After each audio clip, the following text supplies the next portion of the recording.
is 18 News at 5:30 in high definition.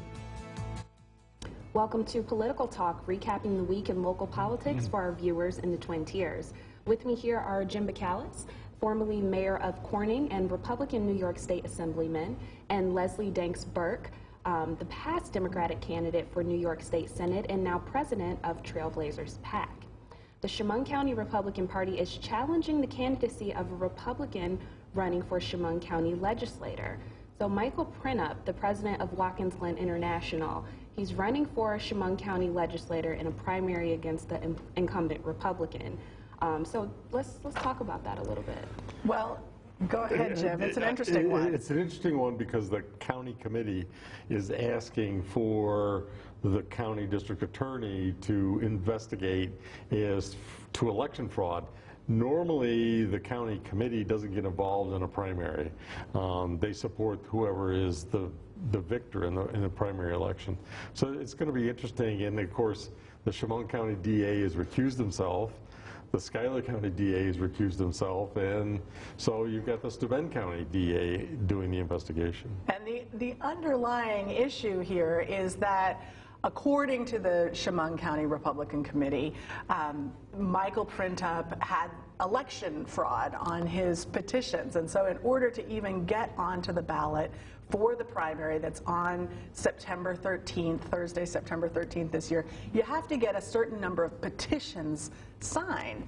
And the allegation is that Michael Printup had some irregularities with those, and they should be tossed. And the thing that's interesting to me is, you're right, county committees don't often get involved in picking one primary candidate over another primary candidate. And also, it's fascinating that an irregularity with a petition can get you tossed off a ballot, but you can commit fraud. You can commit wholesale campaign finance, corruption irregularities. You can be convicted and sent to jail and still run for office, but I guess if you do a petition wrong, you can get kicked off. Now, my question here is, how will all of this affect the upcoming election in November?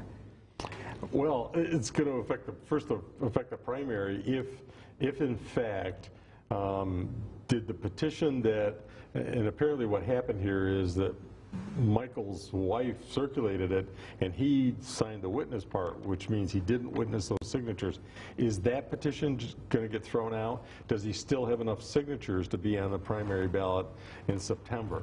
If he doesn't, then there's no primary, and the current incumbent is then unopposed, or, well, is the only Republican candidate on the November ballot. And it is so interesting to see these sort of arguments happening behind closed doors in advance of the election. It sort of disenfranchises the voters. I mean, if you compare it to what's happening with Chris Collins out in Western New York, he's been indicted and he's staying in office. He's not resigning, and yet this argument behind closed doors is going to decide who's going to show up on the ballot in September. Now, all of that is very interesting, but unfortunately, that's all the time we have for On Political Talk. We'll see you next week.